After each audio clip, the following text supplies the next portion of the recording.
Hello and welcome. I'm very happy you are here today. This video is made especially for people who want to improve their English skills. Whether you are a beginner or at an intermediate level, this story will help you practice your reading and listening. You can follow along with the words and hear how they sound in natural English. In this video, you will hear a simple but powerful story about a boy who grows up in a small village and faces many challenges. The story shows how he works hard, never gives up, and learns important lessons about success and life. As you listen and read, you will learn new words, understand sentence structures, and improve your English speaking and listening skills. Listening to stories is a great way to learn English. It helps you hear the correct pronunciation and rhythm of the language. Reading at the same time helps your eyes get used to English words and phrases. You can pause the video anytime to practice speaking or to check a word you don't know. You can also listen again to hear how sentences flow naturally. This video is perfect for anyone who wants to build confidence in English.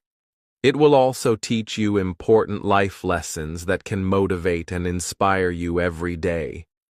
So, get comfortable, open your heart and mind, and enjoy the story. Remember, learning English is a journey, and every step you take is important.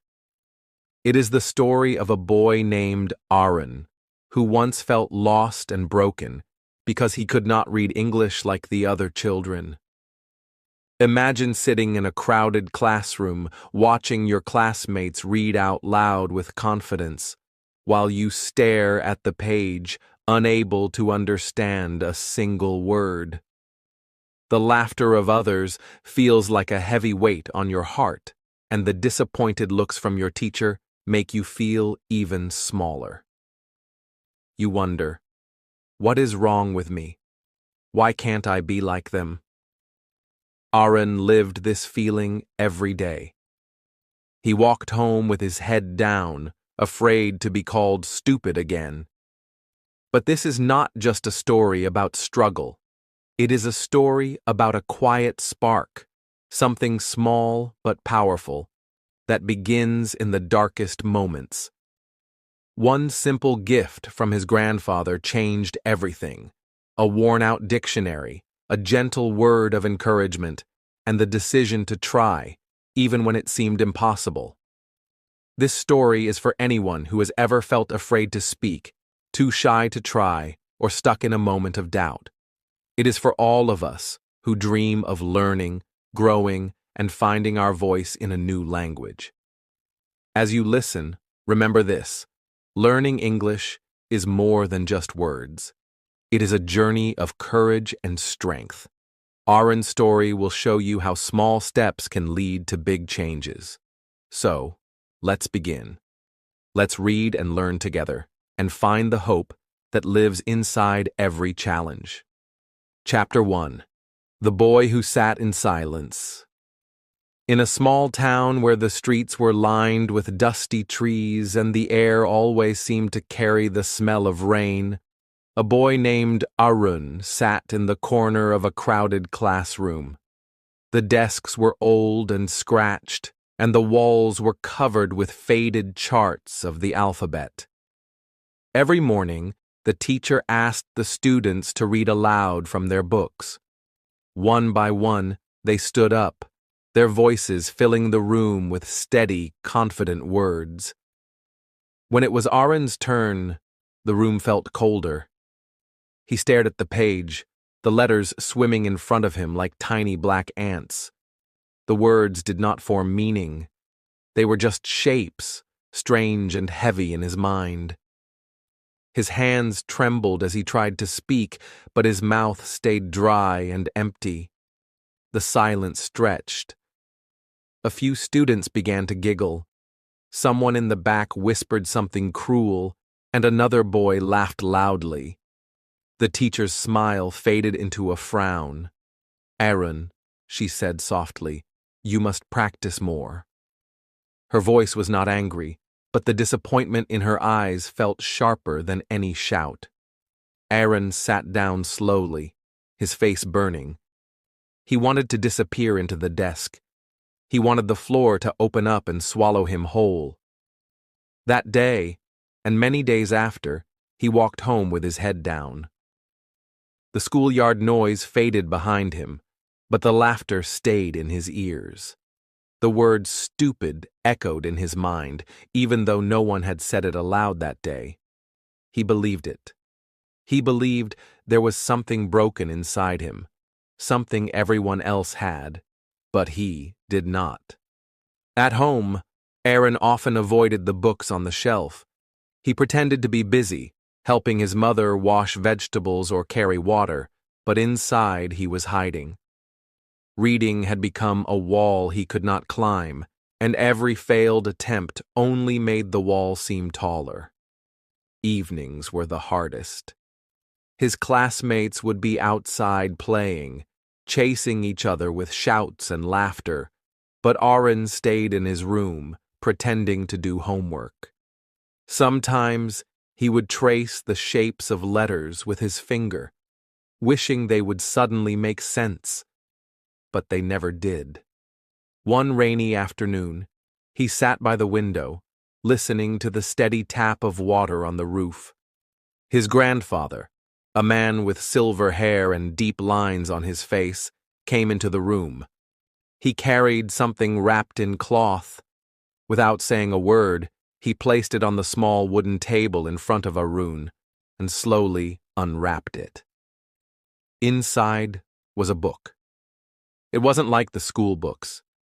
The cover was worn, the pages slightly yellow, and it smelled faintly of old paper and sunlight.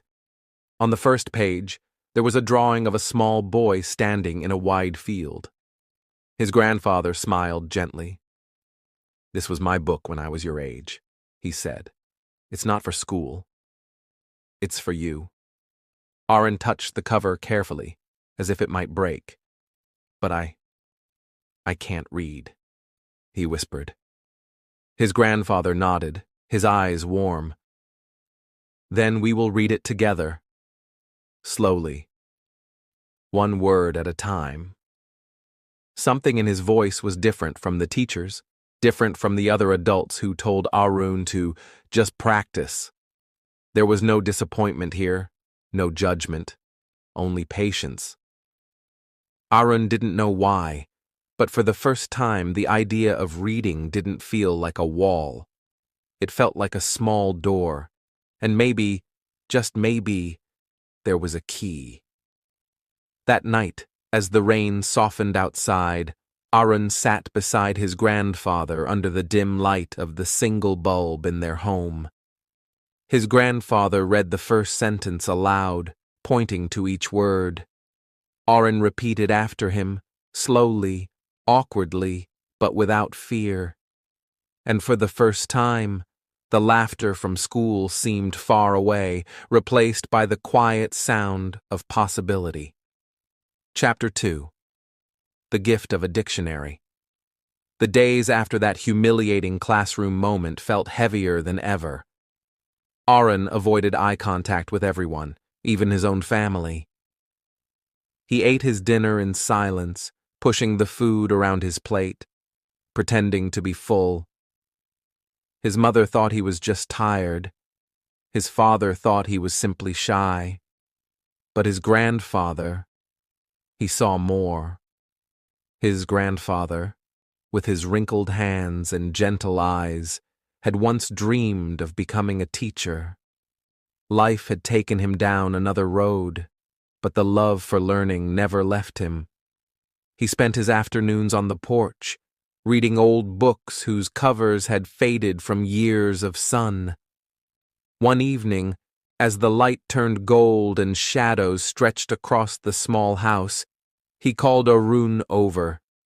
The boy shuffled forward, expecting a question about school, something he dreaded. But instead, his grandfather reached into a drawer and pulled out a thick, worn book. Its corners were bent, its pages yellow, and the spine was cracked from years of use.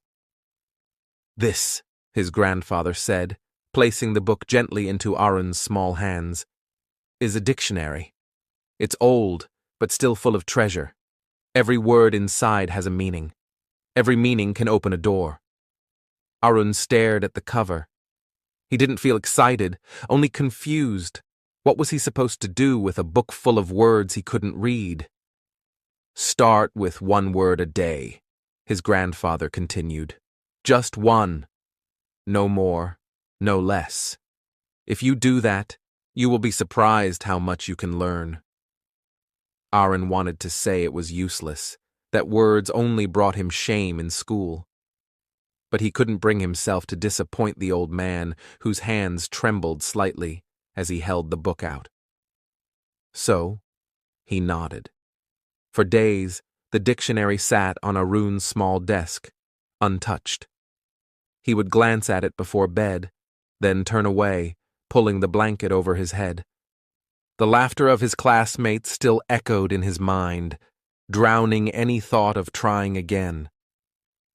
But one night, long after everyone had gone to sleep, Arun lay awake, staring at the moonlight spilling through his window. The house was quiet. Too quiet. He turned his head toward the dictionary. Something about it, its weight, its mystery, called to him. He got out of bed, sat at the desk, and slowly opened the first page. The paper felt rough beneath his fingertips. His eyes landed on a word: apple. It was a word he had heard before, but seeing it on the page was different. He read the definition slowly, his lips moving without sound. Then, taking a pencil, he wrote the word in his notebook. Apple. He even tried to draw one beside it, the round shape awkward but satisfying. A small spark flickered inside him. It wasn't pride exactly, more like a quiet curiosity. He closed the book and went back to bed, but that night, he fell asleep, thinking about that simple word. The next night, he did it again. This time, he found the word river. He pictured the stream near his village, where the water moved gently over smooth stones. He wrote the word down, then whispered it into the stillness of his room. Day by day, a secret routine began to grow. While the world outside was filled with noise, Arun's room became his own private classroom. The dictionary was no longer just a book, it was a companion, one that never laughed at him, never told him he was too slow. It was still hard. Sometimes he forgot the meaning of words he had learned just days before. Sometimes the letters blurred together and made him feel foolish again. But he kept going.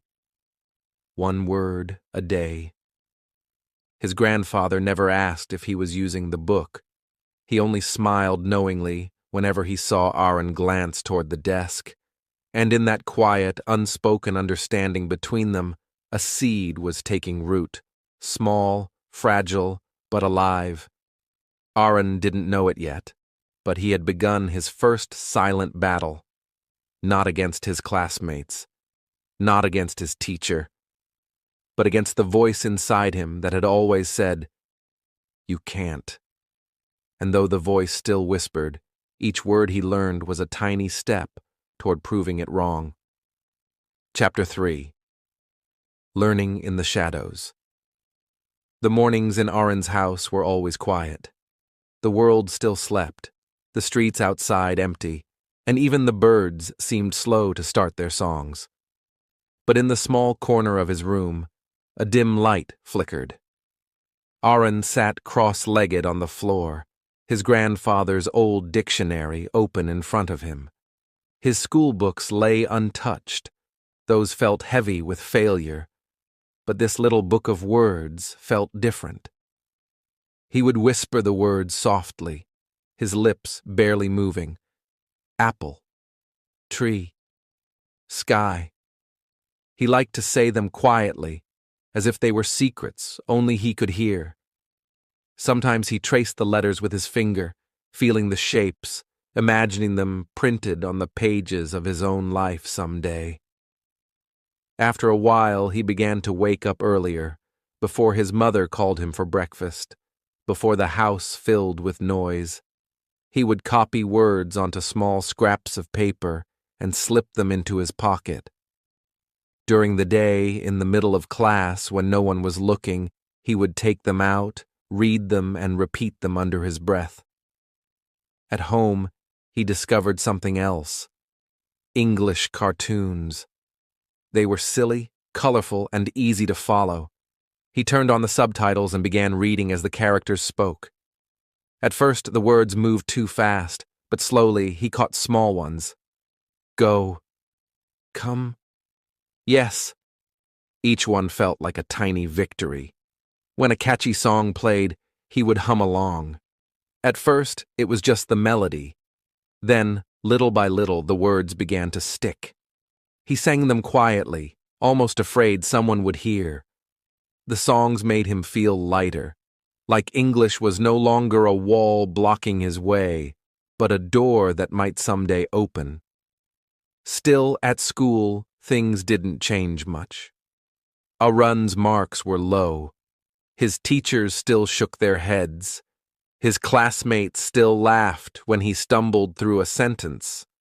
On the outside, it looked like nothing had improved, but inside, something important was happening.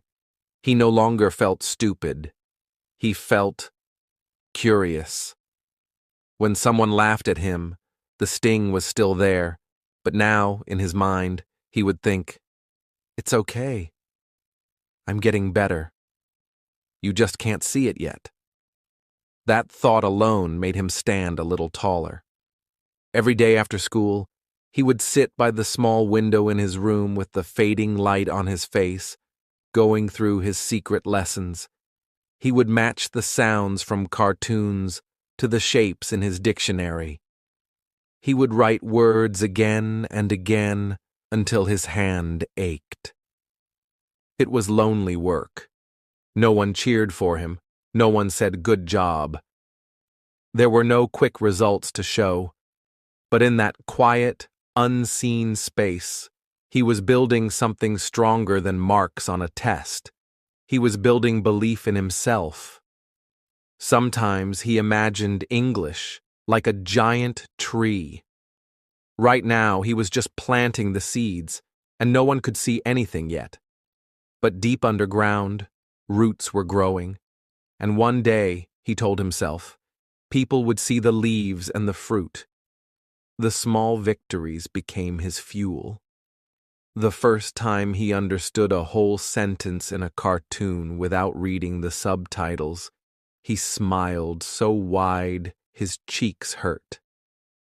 The first time he remembered a word without checking his dictionary, he whispered, "Yes," under his breath, like it was a secret prayer.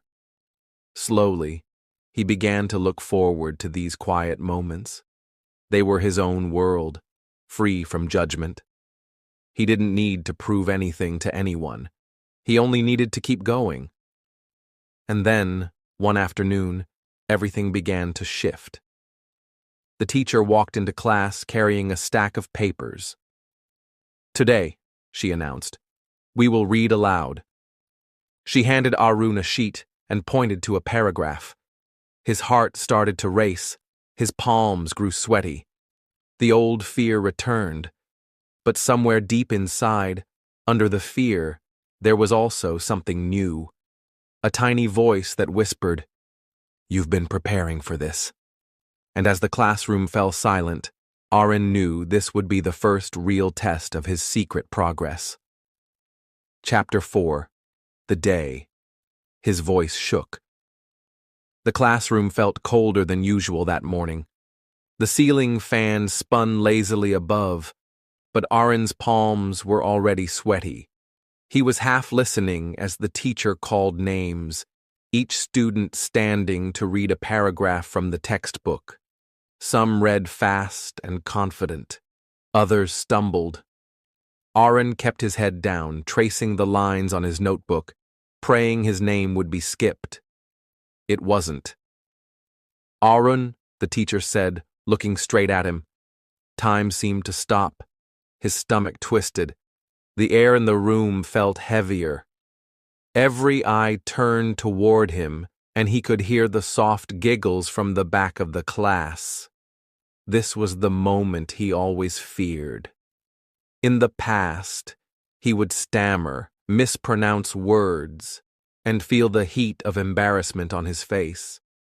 But this time, something felt different. He stood slowly, holding the book as if it might slip from his hands. His heart pounded so hard it almost drowned out his thoughts. The first word stared back at him from the page, big and strange, but not entirely unknown.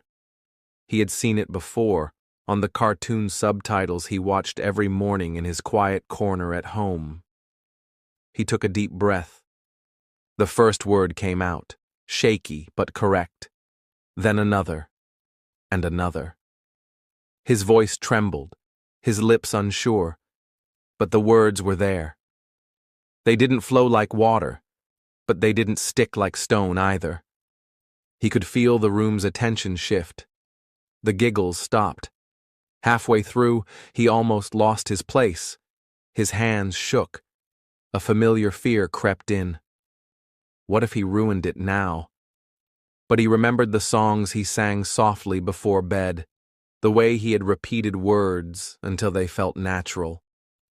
He took another breath, steadied himself, and kept going.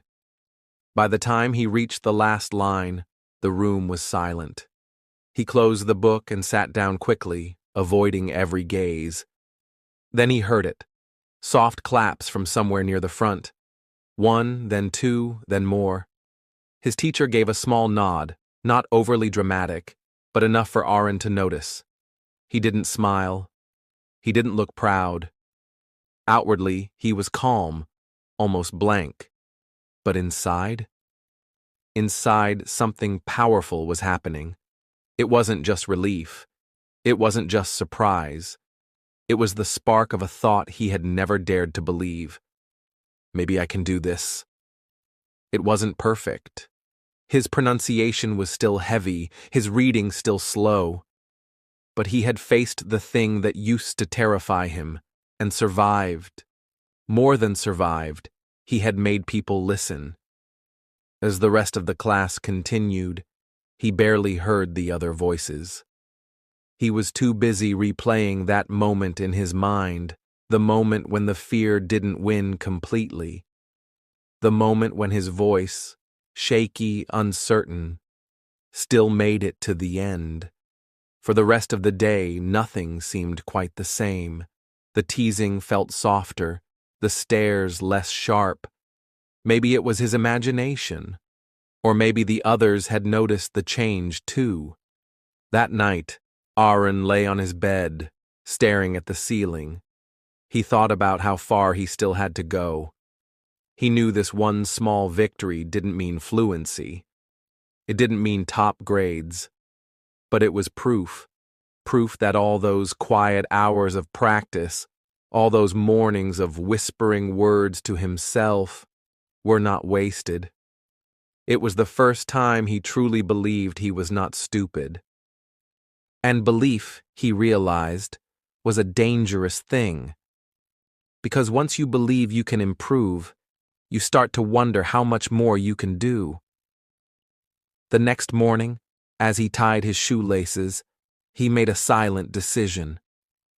He wouldn't just keep learning in secret. He would find more ways, better ways, to grow.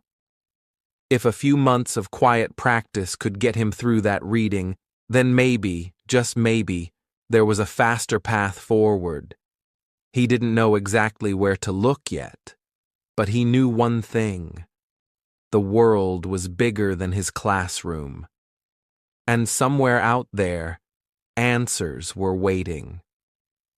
And that's when his thoughts turned to something he had barely explored before, something that could open doors, he never knew existed: the Internet. Chapter 5: YouTube, Subtitles, and Self-Belief. Arun's world began to expand the day he stumbled upon the glowing blue and red icon of YouTube. At first, he wasn't looking for English lessons. He just wanted to listen to songs. But one click led to another, and soon he found videos with titles like "Learn English with Music and Daily English Practice." He watched them quietly, the volume low so no one could hear. The videos were different from his school lessons. They weren't strict or boring. They were friendly, colorful, and full of energy. Some teachers smiled through the screen, speaking slowly, clearly, and kindly, as if they were talking just to him. Arun began to watch them every day after finishing his homework. He discovered something magical: subtitles. For the first time, he could match the words he heard to the words he saw. When the singer in a music video said "apple," the letters appeared at the bottom of the screen, exactly the same word his grandfather had once told him to write. That small spark from months ago began to burn brighter. Arun started pausing videos every few seconds to write down new words in an old notebook. His handwriting was messy, but each page felt like a step forward. Sometimes he would play a video again and again until he could repeat the sentences without looking. He even began to record himself on his phone, practicing pronunciation. Listening back was painful at first. He could hear every mistake, but instead of deleting the recordings, he kept them. They became proof of his journey. One evening, while scrolling, Arun saw a video with the title, "Mistakes Are Good." He almost skipped it, thinking it sounded strange. How could mistakes be good? In school, mistakes brought laughter from classmates and sighs from teachers. But curiosity made him click. The video was simple. A smiling teacher explained how every mistake was a sign you were trying, learning, and growing. If you never make mistakes, the teacher said, it means you're not pushing yourself enough. Arun listened once, then again, then 8 more times. Each replay felt like a layer of shame peeling away from his heart. He thought about the times he had stayed silent to avoid being wrong. He thought about the dictionary his grandfather had given him, and the early mornings he had spent whispering words in the corner. Maybe all those moments weren't failures after all. They were the path. From that day, something shifted. Arun stopped hiding from hard words. He began trying to speak even if he wasn't sure he was correct. When he couldn't remember a word, he didn't give up. He searched for it online, listened to it, repeated it. Slowly, his fear was replaced by a strange new feeling: self-belief. His room became more than just a place to sleep. It was his secret classroom. The walls held sticky notes with English phrases. His desk was piled with notebooks, and his phone was his window to a world of teachers, songs, and stories. No one in his class knew about this second life he was living, but inside, he could feel himself changing. And then, something unexpected happened. During lunch break at school, a younger boy sat next to Arun and struggled to read a line from an English worksheet. Without thinking, Arun leaned over and whispered the correct word. The boy smiled in relief. It was a small thing, but for Arun, it was the first time he had used his growing knowledge to help someone else. That night, lying in bed, Arun realized something powerful. The boy's smile had felt even better than his own victories. Maybe, he thought, This journey wasn't just about learning English for himself. Maybe it was also about what he could give to others. And with that thought, the seed planted by his grandfather began to grow roots. Transition. Aaron didn't know it yet, but helping that younger boy was only the beginning. Soon, he would find himself guiding more people than he ever imagined. Chapter 6. Helping One Friend. The afternoon sun hung low over the schoolyard, painting long shadows across the dusty ground. Aaron was packing his bag, ready to leave, when he noticed Ravi still sitting at his desk. Ravi's brow was furrowed, his lips moving silently over the same sentence in their English book. He looked frustrated, just like Aaron used to look not so long ago. Aaron paused. He knew that feeling too well, the helplessness of wanting to say the words but watching them tangle and twist on your tongue. He hesitated for a moment, unsure if he should interfere. After all, he was still learning himself. But something inside whispered, "You can help." He walked over quietly. "Hey, want to try reading it together?" he asked. Ravi looked up, surprised. They started slowly. Aaron broke the words into smaller pieces, pronouncing each syllable, encouraging Ravi to repeat after him. At first, Ravi stumbled. His cheeks turned red. But Aaron remembered the nights he had whispered words alone in the dark. So he smiled and said, "It's okay. We'll try again." For the next 20 minutes, the classroom was their little world. The noise of the other kids faded. Line by line, Ravi's voice grew steadier. When they finally finished the paragraph, Ravi's eyes lit up. I did it," he said softly, almost in disbelief.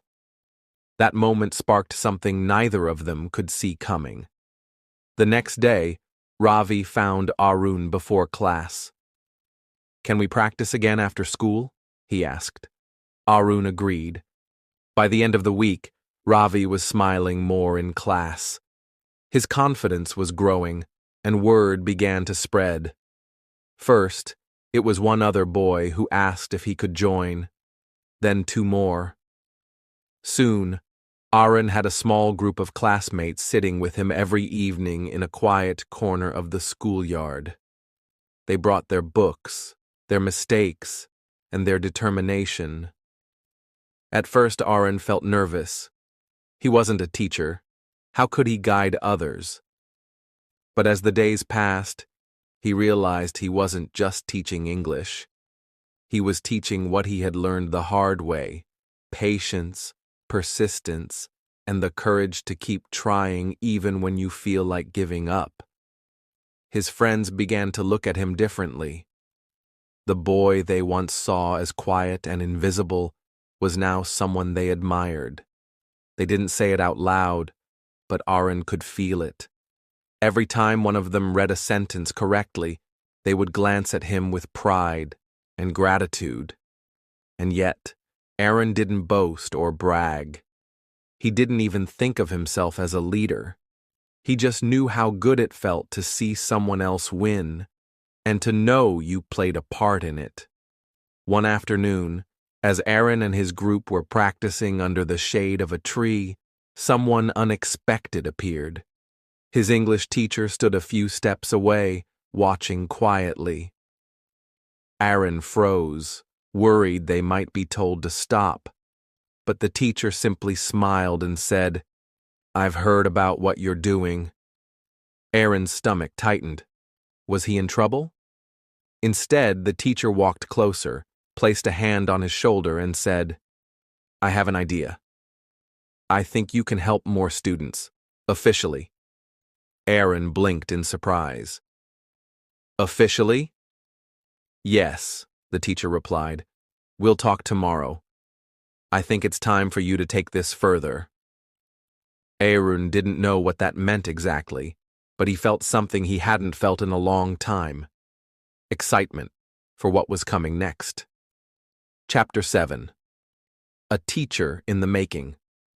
The next morning, Aaron woke with a strange feeling in his chest. His teacher had asked to see him after class.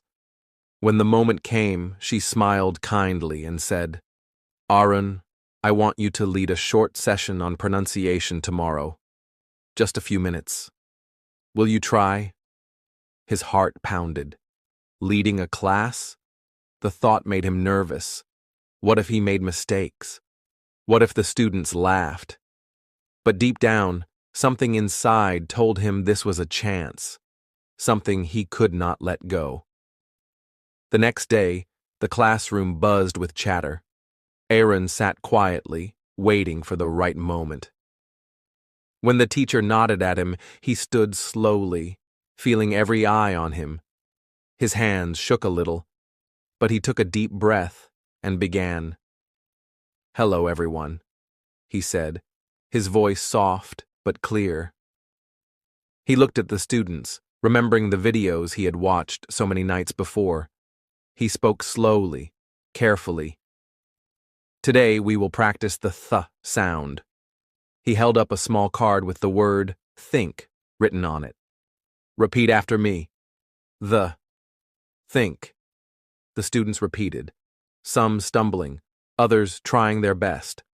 Aaron smiled inside. This was not about being perfect. It was about trying, learning, and helping each other. He used simple examples, just like the videos taught him. He showed how to put the tongue gently between the teeth, how to breathe out softly. He even sang a little rhyme he had learned, and soon the room filled with laughter and effort. As the minutes passed, Arun's nervousness faded. He saw his classmates listen, try, and improve. They repeated words and smiled when they got it right. For the first time, Aaron felt a quiet confidence grow inside. When the session ended, the teacher came over and placed a hand on his shoulder. "That was wonderful," she said warmly. "You have a gift, Aaron. Keep using it." Her words surprised him. A gift? Him? He had never thought of himself like that before. The boy who used to be silent in the classroom, who was afraid to speak, was now standing in front of others, teaching. That evening, Arun sat quietly in his room, thinking. The old dictionary on his desk, the videos he watched, the friends he helped, all of it had led to this moment. He realized that learning wasn't just about passing exams. It was about finding your own strength and sharing it with others. For the first time, he began to imagine a future where he was not just a student, but a teacher, someone who could help others, just like his grandfather had helped him. It was a small thought at first, almost a whisper, but it grew louder in his heart. He wondered what it would be like to teach English every day, to make a difference in people's lives. Arun smiled softly to himself. The boy who once sat in silence was finding his voice, and that voice was beginning to believe. Years passed. Arun worked hard, finishing school and learning more every day. He never forgot those first lessons, how small steps can lead to big changes. When the time came to choose his path, Arun made a decision. He would become an English teacher, but not just in a classroom. He wanted to reach more people, wherever they were. So he chose a new way, teaching English online. It was a new challenge, but Arun felt ready. Because he had learned the most important lesson of all, believing in yourself can change everything. And so his journey continued, from silent struggle to quiet teacher, from fear to hope, from doubt to discovery. The story was only just beginning. Chapter 8. The YouTube channel. When Aaron started college, he had a new dream. He wanted to help more people learn English. not just his friends at school, but people all over the world. But he knew he needed tools. He worked hard, saving every rupee from part-time jobs and small tasks. After months, he finally bought a second-hand phone. It was old and scratched, but to Arun, it was like a treasure. With this phone, he could make videos and share his lessons. He decided to start a YouTube channel. He named it simply, Learn English with Arun. It felt personal, but also hopeful. Arun began making short videos. His first videos were simple. He showed how to pronounce the th sound, the one that had once been so hard for him. He explained how to learn English with music, sharing the songs he had loved. He taught how to read slowly and carefully, just like he had done in the quiet corners of his room. But at first, no one watched. The views stayed at 0 or 1. The comments were empty. It felt like he was speaking into the wind. Sometimes, Arun felt discouraged. He remembered the old days when classmates laughed at him. Was this just the same? Was he invisible again? But he did not give up. He kept making videos, believing that one day someone would listen. Then, something small but powerful happened. One video about learning English with songs got 1,000 views. It was a number Arun never thought possible. More important than the views were the comments. One message caught his eye. It said, "You speak like me. You give me hope." Arun read it again and again. Someone out there understood him. Someone felt brave because of his words. That night, Arun cried. But these were not tears of sadness. They were tears of joy, relief, and hope. For the first time, Arun felt truly seen. He was not alone in his struggle. His quiet dream was connecting to the world. Each day after that, more people found his channel. They watched his videos, practiced with him, and wrote messages of thanks. Arun's voice was reaching places he had never imagined. People from cities and villages, different countries and cultures, all came together to learn and grow. His mission became bigger than just learning English. It was about hope, courage, and the power of sharing. From the boy who once sat in silence, Arun had become a voice for many, and his journey was only beginning. Chapter 9. From Student to Global Teacher. Years passed, and Arun's life changed in ways he never imagined. The boy who once sat quietly, afraid to read aloud, was now invited to speak at a large international English conference. This event was not just in his small town. It was online, connecting people from many countries all over the world. When the day came, Arun felt nervous, but he also felt strong. He knew his story was important, not just for him, but for everyone who had ever struggled to learn.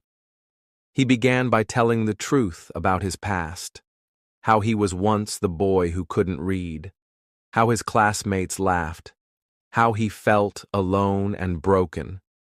But Arun did not stop there. He shared the quiet moments, waking up early to study, the gift from his grandfather, the small victories that no one saw. He talked about the nights spent watching videos and singing songs, the fear he felt when reading aloud for the first time, and the moment when his voice finally shook but did not stop. His words were simple, but full of feeling. Teachers and learners from different places listened carefully. Some had tears in their eyes. Some sat quietly, nodding in agreement. Others smiled and clapped softly. Arun spoke about the power of hope, courage, and never giving up, even when it feels impossible. At the end of his speech, Arun looked into the camera and said something that felt like a gift for everyone watching. Every time you learn a word, you change your world. The screen filled with applause and messages from around the globe. People thanked Arun for sharing his journey. They said his story gave them courage to keep trying. In that moment, Arun understood something deep inside. His pain, the fear, the shame, the loneliness, had become a purpose. His voice, once silent and small, now carried across borders and oceans. He was no longer just a student or a teacher in one small town. He was a teacher for the world. And as the applause faded, Aaron felt a quiet hope grow inside him. A hope not only for himself, but for everyone who dreams of learning, growing, and changing their life. This was just the beginning of something much bigger, something that connected every learner to the power inside them. And Aaron knew that the journey was still unfolding, one word at a time. Chapter 10. Your turn to rise. Now, Aaron speaks directly to you. He knows how it feels to be afraid, to feel slow, to think you are broken. Maybe you think, I am not good enough. But Aaron wants you to hear this. You are not broken. You are learning. And that learning makes you strong. It does not matter where you start. It does not matter how many mistakes you make. Every mistake is part of your song, a song only you can sing. When you stumble, when you don't know the right word, that is not failure. That is courage. English is not just a set of rules or hard grammar. English is a journey of bravery. It is the choice to try again, even when it feels difficult. Arun remembers the days when he wanted to hide, when his voice shook, when he thought he would never speak well. But he did not stop. Step by step, word by word, he moved forward, and now he wants you to do the same. You are not alone. Your story is part of a larger story, one filled with people just like you, people who learn quietly in the shadows, people who rise, slowly but surely, people who change their worlds with every new word. If Aaron could rise from silence and fear, so can you. The path may be hard, it may feel long, but every small step brings you closer to your dream. Keep going, keep trying, keep believing. Your voice matters. The world needs your voice. Imagine a future where you speak with confidence, where you connect with others, where your dreams grow bigger because you chose to rise. That future is waiting for you. This is your moment, your time to shine. Aaron's journey was one story, but now it is many stories. Your story, the video ends, but your journey is just beginning, and the world is ready to listen. Thank you for joining me on Arun's journey today. His story shows us something very important. No matter how hard it feels, no matter how many times you struggle or fail, every step you take brings you closer to your goal. Learning English is not just about memorizing words or grammar, it's about finding your voice, believing in yourself, and never giving up. Remember, like Aaron, you might feel slow or stuck sometimes. That is okay. Every mistake you make is part of your path, part of your story. Each word you learn is a small victory. You are stronger than you think, and your effort matters more than you know. Chapter 1. A Simple Life in a Small Village. In a quiet village surrounded by green hills and rice fields, there lived a boy named Zaw. His home was small, made of wood and bamboo, with a roof that sometimes leaked when it rained. He lived with his parents and his younger sister. They didn't have much, but they had each other. His father worked as a farmer, and his mother sold vegetables in the local market. Every morning, they woke up before the sun rose, ready to begin another hard day. Zaw was only 12 years old, but he already knew how tough life could be. He wore old clothes and broken shoes, and he carried his school books in a plastic bag because his family couldn't afford a backpack. He didn't complain. He knew his parents were doing their best, and he wanted to make them proud.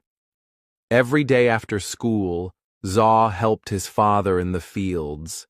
He carried water, pulled weeds, and sometimes helped plant rice. His hands were small, but they worked hard. At night after dinner, he studied by candlelight because they didn't always have electricity. Some days, he was tired. Some days, he felt like giving up. But deep in his heart, he held a dream. Zaw dreamed of a better life. He wanted to be a teacher one day. He wanted to help other children learn, especially those who lived in villages like his. He believed education could change everything. It could lift his family out of poverty. It could help his sister go to school. It could make their lives easier. But most of all, it gave him hope. At school, Zaw was quiet but curious. He asked many questions, even when other students laughed at him. He didn't mind. He loved learning. His favorite subject was English. He practiced speaking even when he was alone. He would say sentences in front of the mirror, trying to sound like the people he heard on the radio. He believed that if he learned English well, more doors would open for him.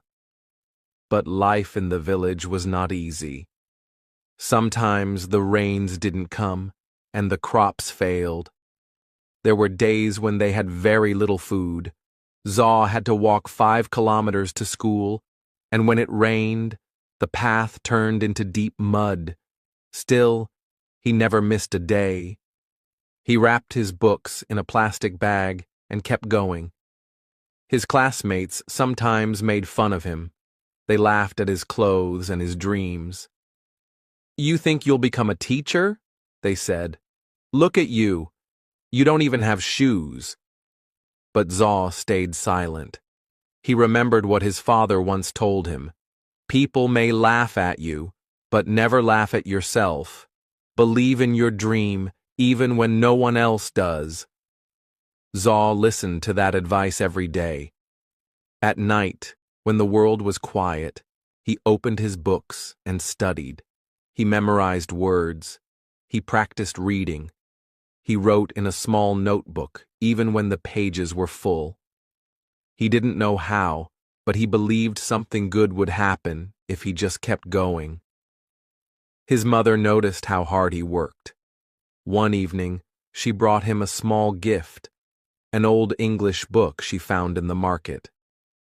"It's not much," she said, "but I know you'll use it well." Zaw smiled with joy. He opened the book and began reading immediately. It became his treasure. He read it every night, again and again, until he knew every word. Zaw didn't have a computer or the internet. He didn't have a tutor or a language center. But he had something many people forget: strong determination. He knew that if he wanted to change his life, he had to start with himself. He had to wake up early, study hard, work harder, and never give up. Each day in the village looked the same: school, farm work, study. But Zaw believed these simple days were building something great. He believed that one day, all the hard work would make sense. He didn't know when, and he didn't know how. But he knew why. He wanted a better life for his family, his sister, and himself. And so the boy in the small village continued his journey, quietly, slowly, but with a heart full of fire. Chapter 2. The First Big Failure. Zaw was working harder than ever. Every morning he woke up before sunrise to help his father in the field. Then he rushed to school, sat in the front row, and listened carefully to every word the teacher said. After school, he studied alone, using his old English book, his small notebook, and his big dreams. He felt proud of his progress. His handwriting had improved. His grammar was getting better. He could read English stories and understand more than before. He even started helping his sister with her schoolwork. Deep inside, he thought, maybe I really can become a teacher one day. At the end of the school year, there was a big English exam. This exam was important. If Zaw passed, he would move to the next level and get a scholarship to attend a better school in the town. That school had computers, real English teachers, and even a library. It was a dream. Zaw studied harder than ever for the exam. He stayed up late every night. He practiced speaking aloud, repeated new words, and wrote short essays. He had never worked so hard for anything before. His mother said, "We believe in you, Zaw." His father smiled with quiet hope. Everyone in the family was excited. Finally, the day of the exam arrived. Zaw woke up early, dressed in his cleanest clothes, and walked to school with a heart full of nervous energy. In the exam room, he tried to stay calm. He read each question carefully and answered the best he could. Some parts were easy, others were harder than he expected, but he gave it everything he had. When the exam was over, Zaw felt proud. He believed he had done well. He walked home with a smile, already imagining what the town school would be like. He could see himself learning in big classrooms, speaking English with confidence, and someday returning to the village as a teacher. But 1 week later, everything changed. The exam results were posted on the school wall. Students gathered around, pointing and shouting. Zaw pushed through the crowd, searching for his name. He looked once, then twice. His name was not on the list. He had failed. His heart sank. For a moment, he couldn't believe it. He checked again, hoping he had missed it. But the truth was there, clear and painful. He had not passed. The scholarship was gone. The dream school was no longer possible. Everything he had worked for was gone in a single moment. Zaw walked home slowly, carrying a heavy weight in his heart. His mother looked at his face and understood. His father said nothing, but the sadness in the room was deep. That night, Zaw didn't open his books. He didn't light the candle. He just lay in bed, staring at the ceiling. Maybe I'm not smart enough, he thought. Maybe the others were right. Maybe I was just dreaming too big. The next morning, he didn't want to go to school. He felt ashamed. He imagined the other students laughing at him. He imagined his teacher feeling disappointed. But when he saw his little sister getting ready, tying her books with a string, something changed inside him. She looked at him and asked, "Will you still help me with my homework today?" Zaw looked into her eyes. They were full of trust and love. In that moment, he realized something important. His dream wasn't just about himself. It was about his family, about hope, about showing others that failure doesn't mean the end. It just means you have to try again. That night, he picked up his book again. He lit the candle. He opened his notebook, and he started studying. He didn't know when the next chance would come, but he promised himself one thing. He would not quit. Failure had knocked him down, but it had also woken him up. It had shown him how much his dream meant. And from that day on, Zaw's heart became even stronger. He whispered to himself, "I failed once. That's true. But I will rise again. I will try harder. I will not stop until I succeed. Chapter 3. Working harder than everyone else. The failure hurt Zaw deeply, but he didn't let it break him. Instead, it woke up something powerful inside him. He had tasted disappointment, and now he wanted success even more. He made a silent promise to himself.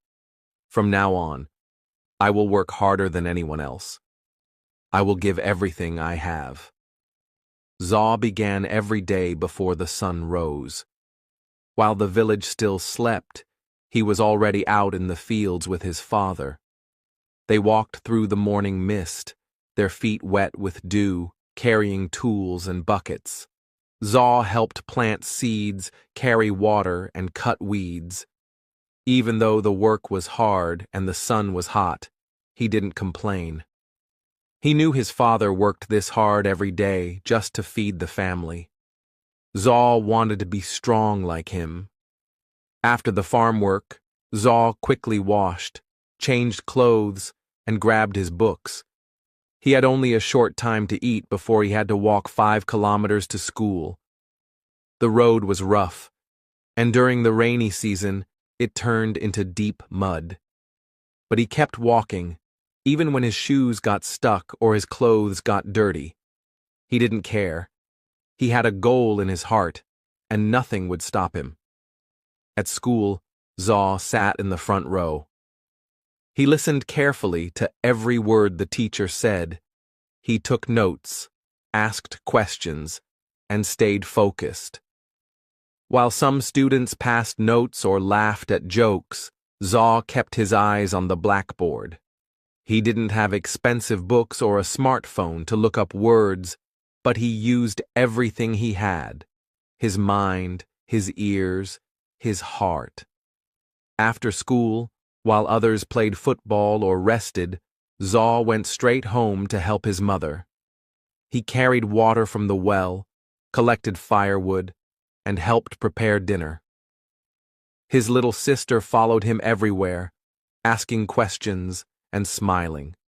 He always made time to teach her a few English words, just like a real teacher.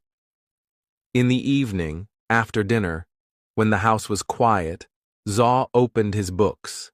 Sometimes the power was out, so he lit a candle. He read slowly and carefully. He wrote down new words in a notebook he had covered in plastic to keep safe from the rain. He repeated difficult sentences again and again until he understood. He didn't just study English. He also worked hard on math, science, and Burmese, but English was special to him. It felt like a key that could open doors to the world, to new ideas, to opportunities he couldn't yet imagine. Sometimes he was tired, sometimes he wanted to sleep early, but he pushed himself to stay awake. He reminded himself, if I don't work now, I will stay here forever. But if I try, maybe my life will change. Weekends were not for rest. While others relaxed, Zaw worked even harder. On Saturdays, he went to the market with his mother to help carry vegetables and sell them. On Sundays, he visited the temple, where he asked the monks if he could borrow old books. He read everything he could find, even books with missing pages, even books with words he didn't understand. And when he didn't understand something, he didn't give up.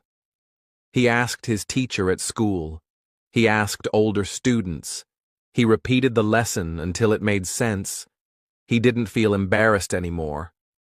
He knew that asking questions was a sign of strength, not weakness.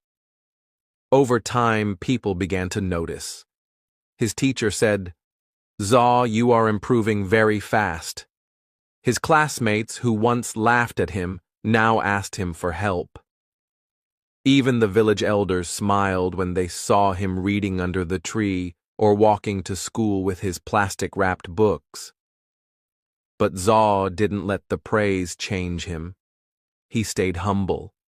He knew he still had a long way to go. He hadn't reached his dream yet, not even close, but he felt stronger now. His routine was not just about studying or working. It was about building discipline, growing his mind, and preparing for the next big chance. Every day was a small step forward. And step by step, Zaw was becoming something greater than even he realized. Chapter 4. People laugh, but he keeps going. Zaw had changed. He was no longer the quiet boy who sat at the back of the class, afraid to speak. Now he studied hard, asked questions, and helped others. But not everyone supported him. Some people still laughed at his dreams. At school, a few classmates made fun of him. "Look at Zaw with his broken sandals and his old books," one boy said. "He thinks he's going to be a teacher, maybe even a rich man." Others laughed loudly. "Maybe he will fly to London next year," they joked. Zaw heard the laughter. He felt it in his chest like a sharp pain. At first it made him sad. He wanted to explain himself, to say, "I'm not better than you. I just want a better life." But he stayed quiet. He had learned something important. You don't have to answer every voice. You just have to keep walking. After class, when others went home to play or sleep, Zaw went to the library. It was small and dusty, with only a few English books, but to Zaw, it was a treasure chest. He sat in the corner, reading with care. His classmates saw him and laughed again. "Why waste your time?" they said. "English won't help you in the village." But Zaw didn't stop. Even in the village, some adults didn't understand. One man said, "Zaw is a good boy, but he is dreaming too big. He should learn farming, not English." Another woman whispered, "He thinks he's smarter than the rest of us." Zaw heard these things, but he remembered his mother's words. "Don't worry about what others say. Worry about what you believe." So he kept going. He kept waking up early to help his father in the fields. He kept walking the long road to school, rain or shine. He kept reading by candlelight when there was no electricity. He kept writing down new words and repeating them until they became part of him. Sometimes he felt lonely. He wished someone would say, "You can do it." But then he looked at his little sister, who still asked him for help with her homework. He looked at his father, who smiled proudly when Zaw shared what he learned in school. And that was enough. One day, a new teacher came to the village school. She was young, kind, and spoke English very well. During class, she noticed Zaw's hand always in the air. After school, she called him and asked, "Why do you work so hard, Zaw?" Zaw looked down for a second, then said quietly, "Because I want to change my life. I want to help my family, and I believe English is my way." The teacher smiled. "That's a beautiful reason," she said. "Keep going. You're on the right path." Her words felt like a light inside him. For the first time, someone outside his family had seen his effort and believed in it. Later, when Zaw went back to the library, he noticed something different. One of the boys who used to laugh was sitting nearby, reading a book. Zaw looked at him, and the boy looked back, but said nothing. Maybe he was curious. Maybe, deep inside, he also wanted to learn. Zaw didn't say anything. He just smiled and turned back to his book. Over time, the laughter became less. Some classmates still joked, but others started respecting him. They saw that Zaw didn't give up, that he didn't care about clothes or money or showing off. He cared about learning, and that was powerful. Zaw knew that life wouldn't be easy. There would always be people who laughed, who didn't understand, who thought his dreams were foolish. But he also knew something stronger. What you believe matters more than what others say. And so, every time someone doubted him, he worked even harder. Every time someone laughed, he walked forward. Because Zaw had a dream. And no one, not the boys at school, not the gossiping villagers, not the voices of doubt, could stop him now. Chapter 5. Finding a mentor who changed everything. One hot afternoon, after school, Zaw stayed behind to clean the classroom. His classmates had already gone home, but he didn't mind. As he picked up the chalk pieces and wiped the blackboard, the new English teacher, Miss Theory, walked in with a gentle smile. "You're always the last to leave, Zaw," she said. Zaw smiled shyly. "I like being here. It's quiet, and I can think." Miss Theory looked at his notebook lying open on the desk. It was filled with English words, grammar notes, and small drawings to help him remember things. She flipped through the pages and said, "You've taught yourself a lot." "That takes real discipline." Zaw didn't know what to say. No teacher had ever spoken to him like that before. Then she asked a simple question that changed his life. "Would you like me to help you after school?" Zaw's eyes widened. "Really? You have time?" Miss Theory nodded. "If you're willing to work, I'm willing to guide you." From that day on, Zaw stayed after class 3 times a week. Miss Theory helped him with pronunciation, sentence building, and reading stories aloud. She corrected his mistakes, but always kindly. She gave him new books to read, ones with interesting stories and simple English. She even taught him how to write short essays and letters. But her help wasn't only about English. Miss Theory also taught him how to believe in himself. She often said, "Success isn't about being lucky. It's about being ready when the chance comes." Zaw listened to every word. Her lessons were more than just grammar rules. They were life lessons. She told him stories about her own childhood. She also grew up in a small village. Her parents were farmers, just like Zaw's. But she studied hard, received a scholarship, and later became a teacher so she could return to help students like him. "Never forget where you come from," she said, "but don't let it decide where you're going." Zaw began to feel something new inside him: hope. Before meeting Miss Theory, he thought he had to do everything alone. But now he saw that one kind person could make a big difference. One day, she handed him a flyer. It was an announcement for a youth English camp in the nearby town. It was a weekend event where students from different schools came to learn and practice English together. Zaw looked at the paper. "I've never been to a camp before," he said nervously, "and my English, it's not that good yet." Miss Theory smiled. "That's why you should go. You don't need to be perfect. You just need to be brave." Zaw asked his parents for permission. At first, they were unsure. The town was far. They didn't have money for the bus. But when they saw how much it meant to him, his mother quietly sold some vegetables she had saved. His father gave him his old bag. "Go and learn," they said. "Then come back and teach us." The camp was a new world. There were over 50 students, all speaking English, playing games and sharing ideas. At first, Zaw felt nervous and out of place, but he remembered Miss Theory's words: "Be brave." So he spoke.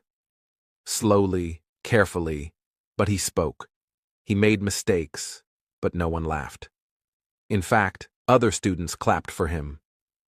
A volunteer from Yangon came up to him after a session and said, "You have a strong voice.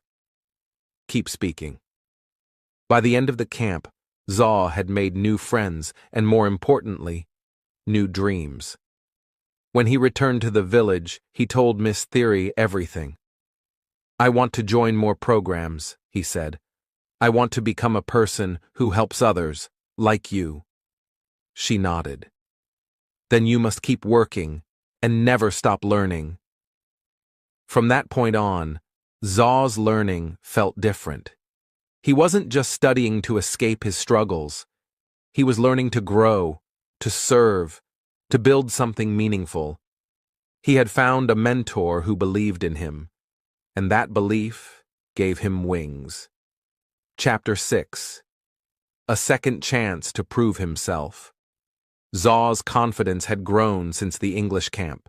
He was no longer afraid to speak in front of others. His heart still beat fast before he stood up, but now he spoke anyway. He made mistakes, but he kept trying. Each small success gave him more strength. One day at school, Miss Theory made an exciting announcement. "Our school has been invited to take part in the regional English speech competition," she said. "It's a chance to show what you've learned and meet students from other villages." Zaw sat up straight. He felt his heart beat faster. A speech competition in English? "You don't have to be perfect," Miss Theory continued. "You just need to speak with confidence and passion." That evening, Zaw told his parents. They didn't fully understand what a speech competition was, but when they saw the light in his eyes, they smiled. "Try your best," his father said. "We are proud no matter what." Miss Theory helped him choose a topic. After some thought, Zaw decided to speak about dreams, how even a poor village boy could hope for a better life. The topic was personal. It was his story. Every day after school, he stayed behind to practice. He stood in front of the empty classroom and read his speech out loud, again and again. Miss Theory corrected his pronunciation, taught him how to pause, and showed him how to make eye contact. At night, Zaw practiced at home in front of a small mirror. He watched his face, listened to his voice, and worked to improve. His little sister sat nearby, clapping each time he finished, but not everyone believed in him. "You think you're going to win?" one classmate said. "There are students from big towns with real teachers. You don't stand a chance." Zaw felt the old doubt returning. Maybe they were right. Maybe he wasn't good enough. But then he remembered the camp.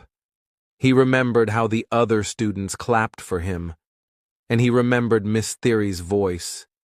"You don't have to be perfect. You just have to be brave." So he kept going. The day of the competition came. Zaw wore his best clothes, clean but simple.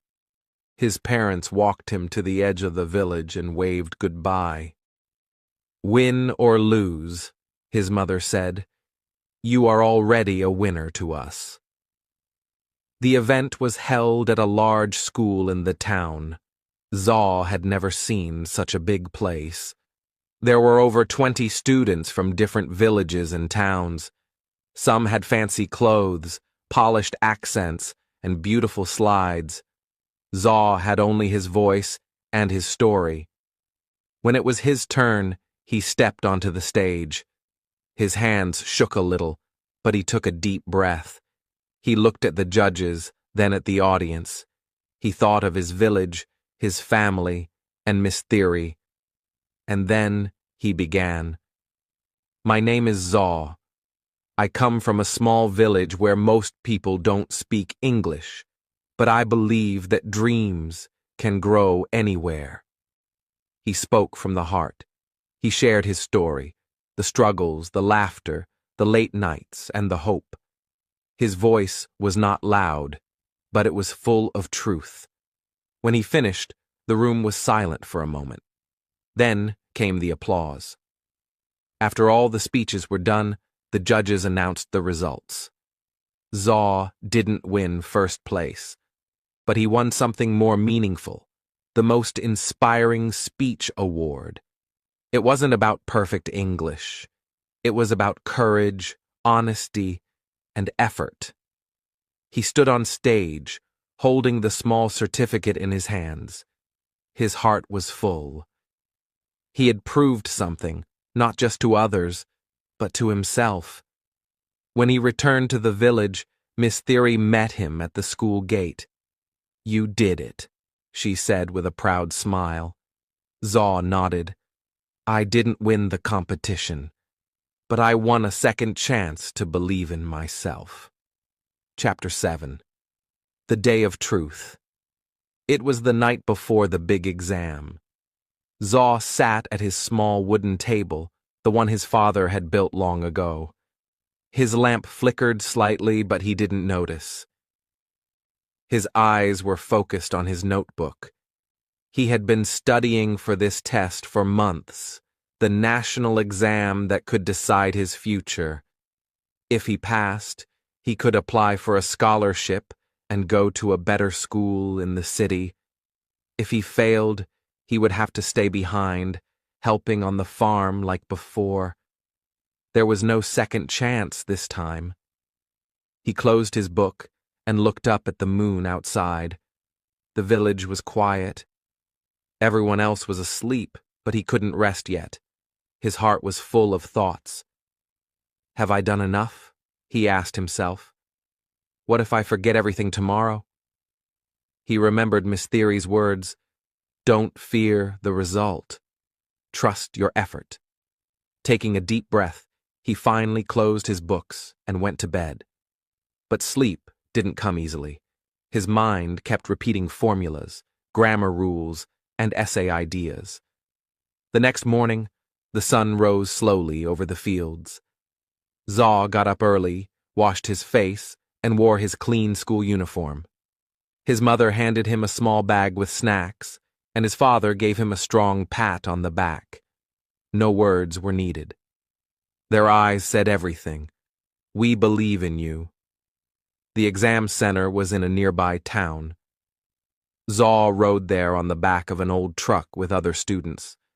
No one spoke much. Everyone was nervous. The air was filled with tension. When they arrived, students lined up outside a large school building. Some were reviewing notes, others were whispering to themselves. Zaw stood quietly, eyes closed, trying to calm his racing heart. A bell rang. It was time. Inside the exam room, the air was cool. Rows of desks stood like soldiers. Zaw found his seat and sat down. The invigilator walked in with a serious face and handed out the papers. "Do not open the test until I say," she instructed. Zaw stared at the closed paper in front of him. His hands were slightly sweaty. His legs felt heavy. He whispered a small prayer in his heart, not for luck, but for focus. "Begin." He opened the test. The first page was English, his favorite. He smiled slightly and started writing. Vocabulary, grammar, reading comprehension. He answered carefully, one question at a time. The next part was math. Not his strongest subject, but he had practiced every night. When he got stuck on a problem, he closed his eyes, took a deep breath, and remembered what Miss Theory had taught him. Don't panic. Think slowly. Hour after hour passed. His hand hurt from writing. His eyes felt tired, but he kept going. Then came the final part, the essay. He had to write about a personal goal. His heart jumped. It was the perfect topic. He wrote about his dream of becoming a teacher one day. He described how he wanted to help students in poor villages, just like Miss Theory had helped him. His words were simple, but full of meaning. When the final bell rang, he put down his pen. It was over. He walked out of the room feeling light and heavy at the same time. Some students looked happy, others looked worried. Zaw didn't know how to feel. He had done his best, but still, doubt whispered in the back of his mind. On the way back to the village, he looked out at the passing trees and rice fields. Everything looked the same, but inside, he felt different. He had faced his fear. He had given it everything he had. At home, his parents welcomed him with warm smiles and a hot meal. His little sister hugged him tightly. "Did you win?" she asked. Zaw smiled. "I don't know yet, but I didn't give up. That's what matters." That night, for the first time in many weeks, he slept peacefully.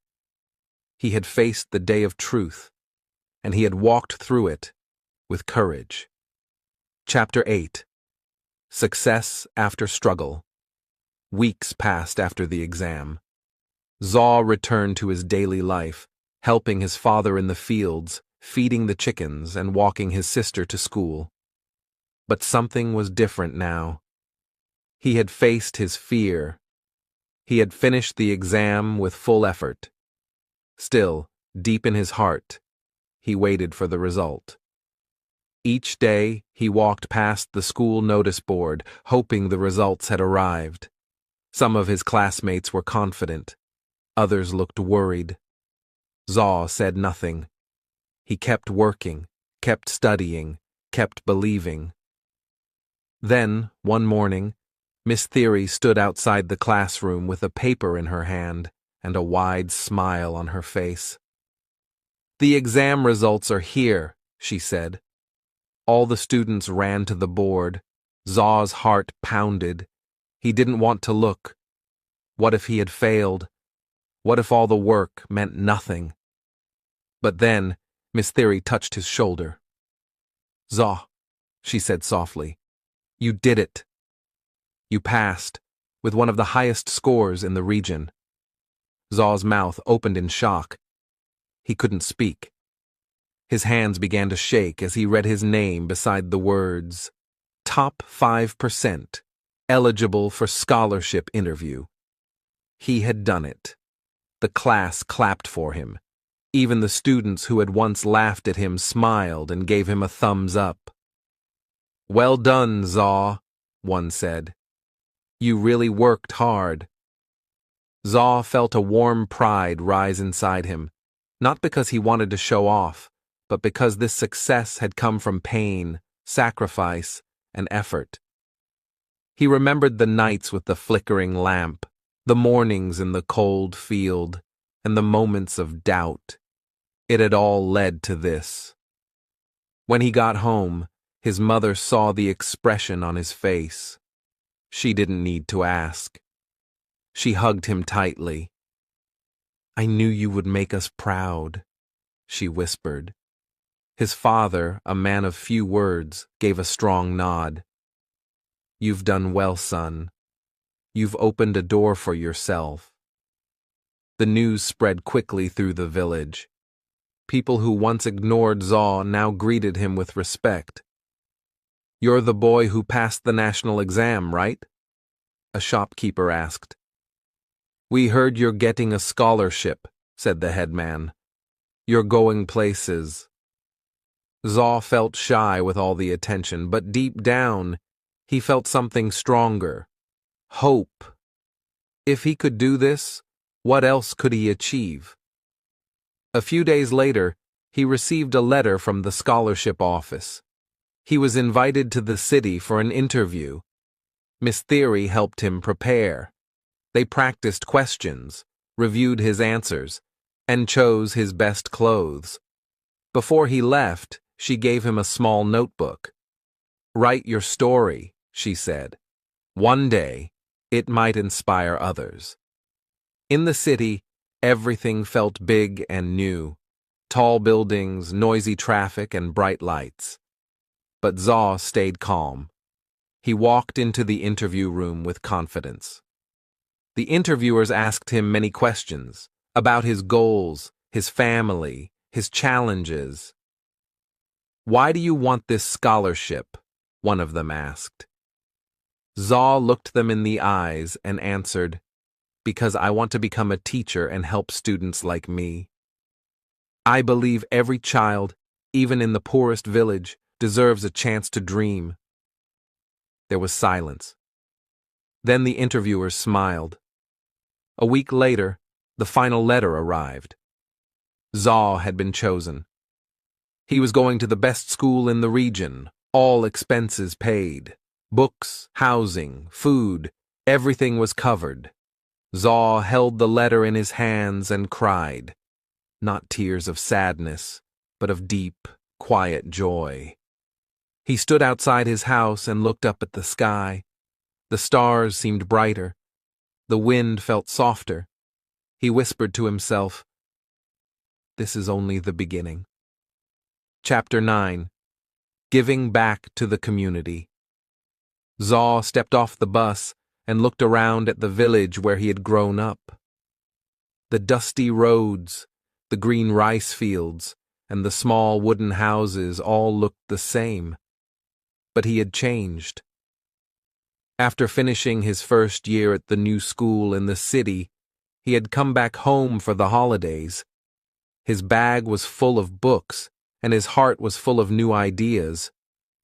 He had learned so much in just 1 year, but now he wanted to do something more.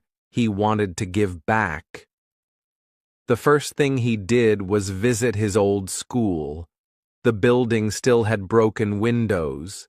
The desks were still scratched and old.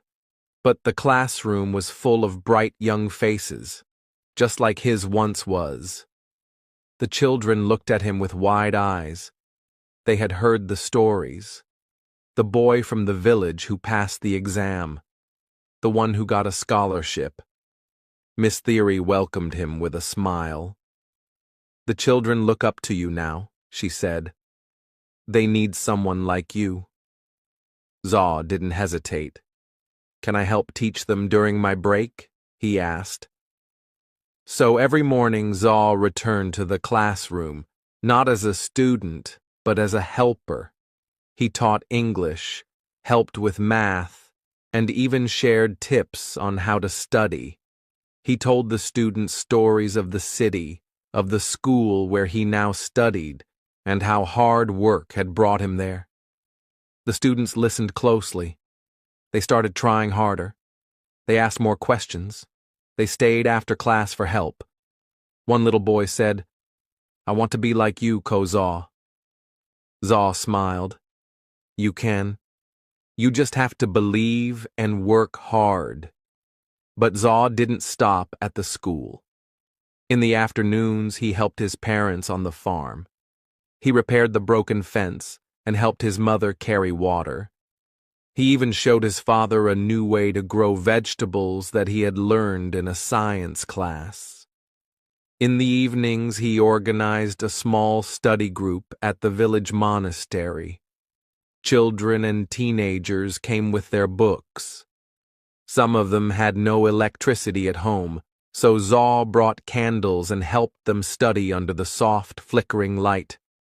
At first, only a few kids came, but soon more joined.